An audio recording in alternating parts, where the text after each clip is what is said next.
Hi, I'm Maja from Bookworm Dreams and welcome to a new video.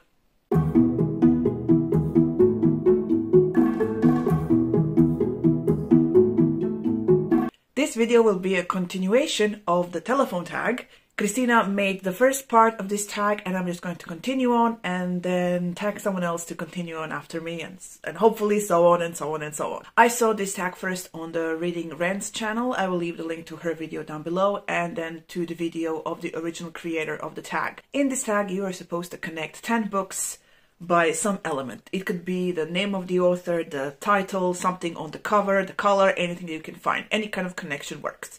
If you haven't, go check out Kristina's video so you can see all the connections she made. She finished her tag on this book. This is The Kings of the Wild by Nicholas Eames.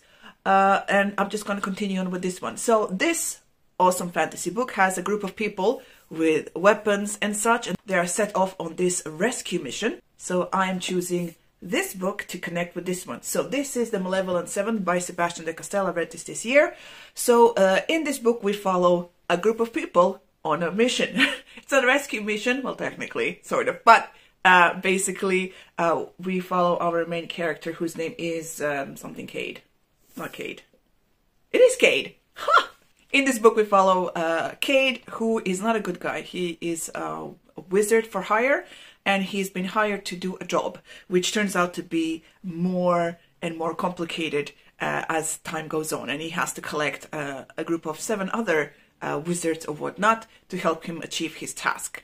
The element I am choosing for the next pair is the font. So you can check out the title and the name of the author, and I found it very similar to this book, but also there's the whole, it's a blue book element here as well. Also there's an animal. You have an animal here and you have an animal here. So this is Ninth Reign by Jen Williams. This is an epic fantasy story in which we follow 3 different characters. One of them is eccentric adventurer, another is a fallen knight of some sort, and we have a witch that tends to burn shit unintentionally.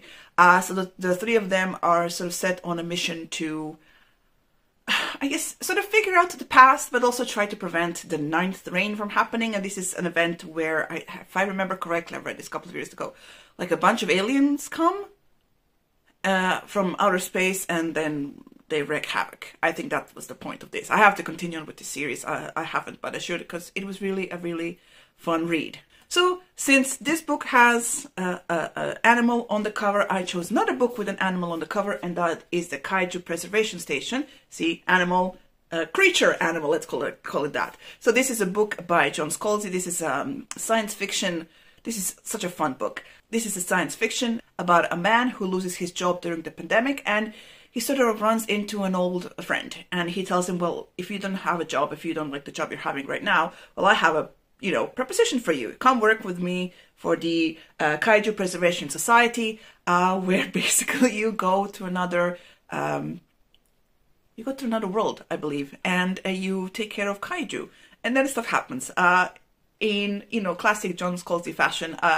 This was fun. I really enjoyed reading this, and the audiobook is done by Will Wheaton. He does all of John Scalzi's audiobooks, and it's a really, really fun performance and a really fun book. Then we are continuing on with the theme of like monsters on the cover.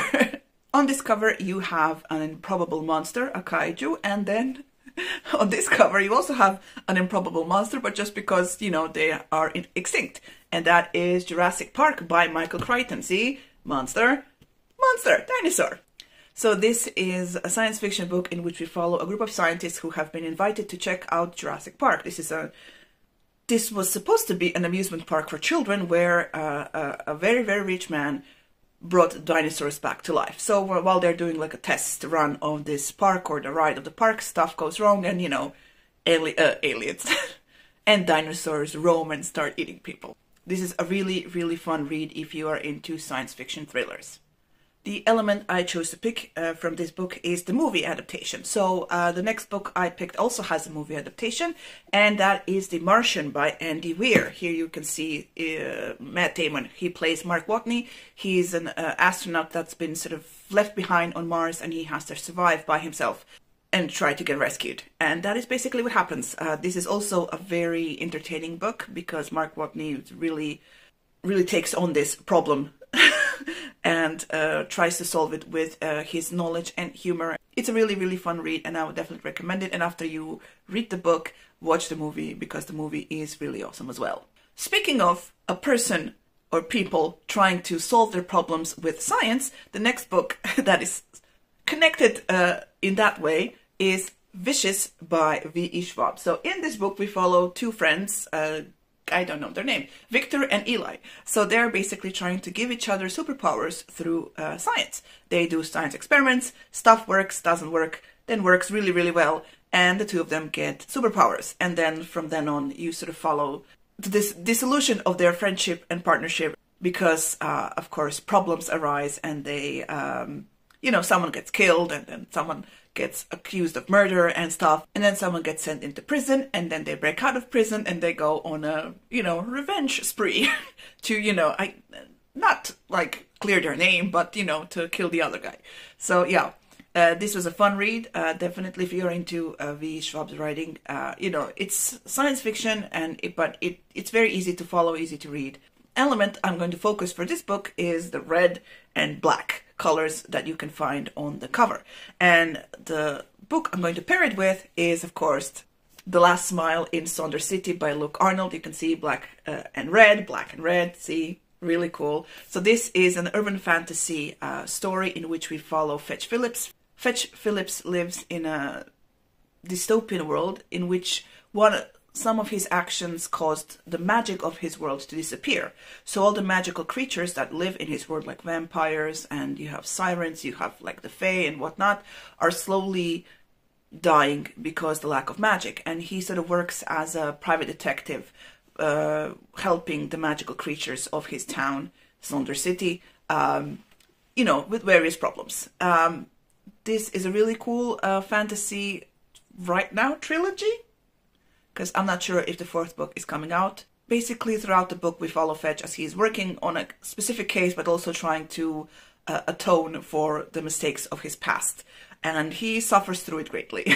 I really do enjoy this series, and I'm looking forward to anything the author will write in this series or anything else. Now, there are two elements I'm going to connect this book to my next book. The first one is the cover and the sort of city map you can find on it, and the fact that it's an urban fantasy. So my next pick is A Town Called River by Igor Rendic. See, as you can see, both of them have this city map on the cover, and both are urban fantasy. So this is an urban fantasy set in Croatia. Here we follow Paul. When Paul was younger, he lived in Croatia, but then moved to the United States with his parents. I think his parents were, or his father worked like an engineer, so they traveled all over the world. And after his grandmother died, she left him her apartment and her job. Her job was to be a krsnik in Rijeka. A krsnik is a supernatural protector of a specific area. So Paul comes back to Croatia, tries to deal with his grandmother's estate, and figures out that his grandmother was this supernatural protector, and he basically inherits her powers and, all her knowledge and stuff. So throughout the book, he is dealing with a case.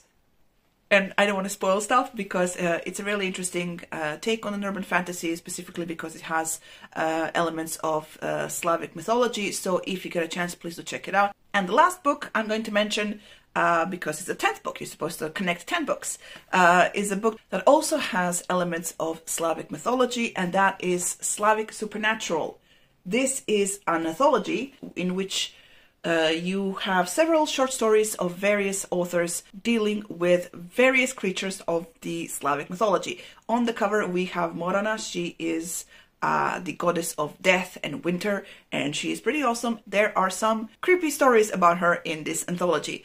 Another thing that connects these two books is that they have been published by the same publisher, and I'm going to take this opportunity to tag the what do you call that? Uredništvo? The editorial team, that's the word, of this publication, Vesna and Antonia, to do this tag, because I think we'll get really cool results if they do this tag.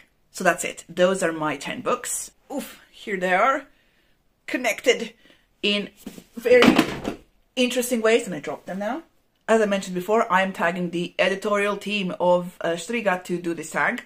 I'm looking forward to seeing what they will be able to come up with. Check out Kristina's video if you haven't already. Check out the Reading Rent's video and the original video down below. If you like this video, please press the like button. If you haven't already, please subscribe to the channel. Thank you so much for watching, and we'll see you in a new video. Bye!